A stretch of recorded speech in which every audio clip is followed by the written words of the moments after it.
He's flying. What does that mean? It really depends on the context, doesn't it? If we're at a track meet and we say he's flying, then you know the guy is running fast. If we're talking about how to get to a distant place and I say he's flying, you're assuming that he's flying instead of taking the train. Context is critical. In fact, we presume that context will be taken into consideration when one talks about the meaning of a word. This is true in Greek as well.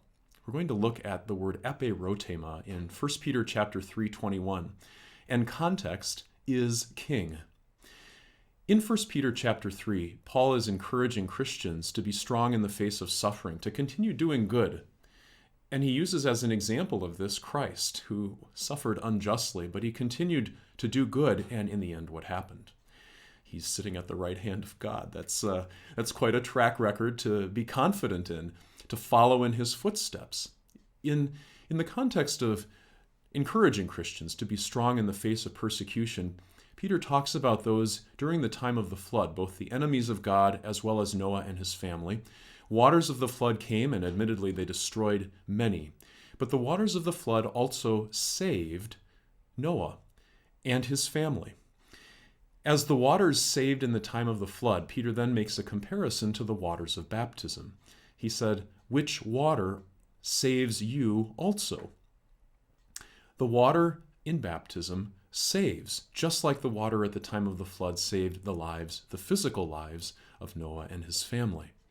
Now, what is this baptism? Peter says that it is not a putting off of dirt from the body. It's not a cleansing of the skin. It does not have that effect. That's not what it does.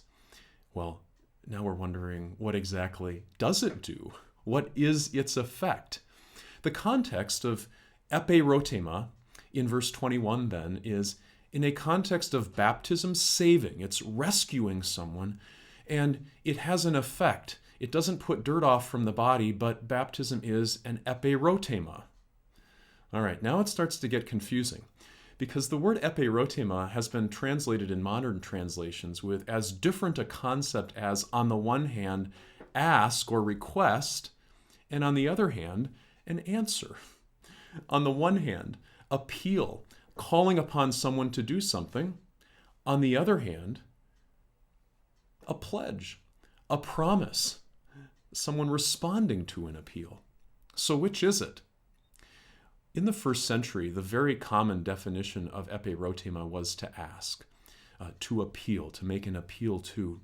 And it's really only in the second century that we have evidence in papyri of something that was more the response to a request. And it seems to be in the context perhaps of some kind of a government official where you make a request to them, and then in response they make a stipulation or they make a determination, so that it comes to represent that which follows the request, some kind of an answer or some kind of a determination, maybe even a promise or a commitment, or sometimes in connection with baptism we speak of a covenant. Which is it? Is it the calling upon God for something, or is it the God responding with something, or God promising something? As we allow that to be unanswered at this moment, we also recognize the difficulty in understanding the genitives that are closely associated with eperotema. It is the claim or the request of a good conscience or for a good conscience. So let's just take this apart here. If eperotema means ask, then you can ask for a good conscience, objective genitive, or it can be the request of a good conscience, that is, the good conscience is making the request, subjective genitive. If it is the promise or the determination or the answer, it could be the promise of a good conscience, objective genitive, God is promising us a good conscience, or it could be the promise of a good conscience, that there is a pre-existent good conscience, and that good conscience is making a commitment to God. Well, maybe you can already hear in some of these answers how within Christianity the interpretation of this verse goes in very different directions. Well, just as far as the definition of eperotema, is it ask or is it the answer? How do you decide that? Well, a couple of factors are worthy of considering. The first one is just that in the first century, we don't have any evidence for the answer or promise or determination definition. That doesn't mean it Couldn't have been, but we don't have any evidence for it. Also, even in the second and following centuries, the much more common translation or use of eperotema is on the request or ask side. So I think we have a check mark in that favor, in the favor of ask or request, just from that information alone. But there's something that's, in addition, interesting, and that is the Vulgate. Now, the Vulgate is the Latin translation of the Bible put together by Jerome, where he took many pre-existent Latin translations and tried to establish some order. He translated 1 Peter chapter 3:21, no surprise. And the question is, what word in Latin did he use? There were two words in Latin that could represent the two definitions of eperotema. The one is interrogatio, which is to ask. The other is stipulatio, which is that stipulation or determination in response to a request. Jerome, drum roll please, Jerome translated eperotema as interrogatio. This is at least another little piece of evidence which might suggest we take seriously that possibility for request. Now, those who have understood baptism to be sacramental, that is, God doing something in baptism, God saving in baptism, as opposed to actually symbolic, an act of a person making a commitment toward God on the other side. Those who have understood baptism to be sacramental, at least one, had some problems with using the definition ask in connection with eperotema. Franz Pieper, in his Dogmatics, felt uncomfortable with this because he said the statement here in 1 Peter 3:21 concerns baptism itself and not what the candidate for baptism does. In other words, the presumption was if we translate it ask, we're saying, here's what a person is doing, as opposed to here is what baptism is doing. I think Pieper makes a great point. Baptism is the eperotema here, not the person. We can't speak of whatever eperotema is as something the individual is doing, because Peter says baptism is not the putting off of dirt from the body. It is the eperotema. So what does it mean if we say baptism is a request?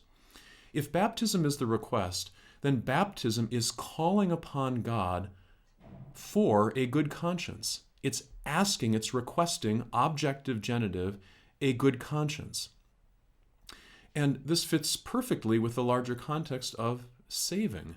Baptism saves, it does something for the individual. Baptism has an effect. It's not putting off dirt from the body. Its effect, or what it does, is it requests, or you could even say lays claim to, a good conscience. In the end, what does this mean? It highlights the fact that baptism saves. It saves by hanging on to God's commitment to save in baptism. For those who have not been brought to faith yet, baptism is the power to bring a good conscience to that person. For those who have already been brought to faith and then come to learn of baptism, baptism is that reassurance, yes, but also an application of the grace of God to their hearts. Yet another gift from God, that God has said to them, you are saved, you are rescued, your sin is forgiven, you have a good conscience. He's flying. Yeah, the word itself could go in two directions, but when one looks at the context, one can understand exactly what is meant.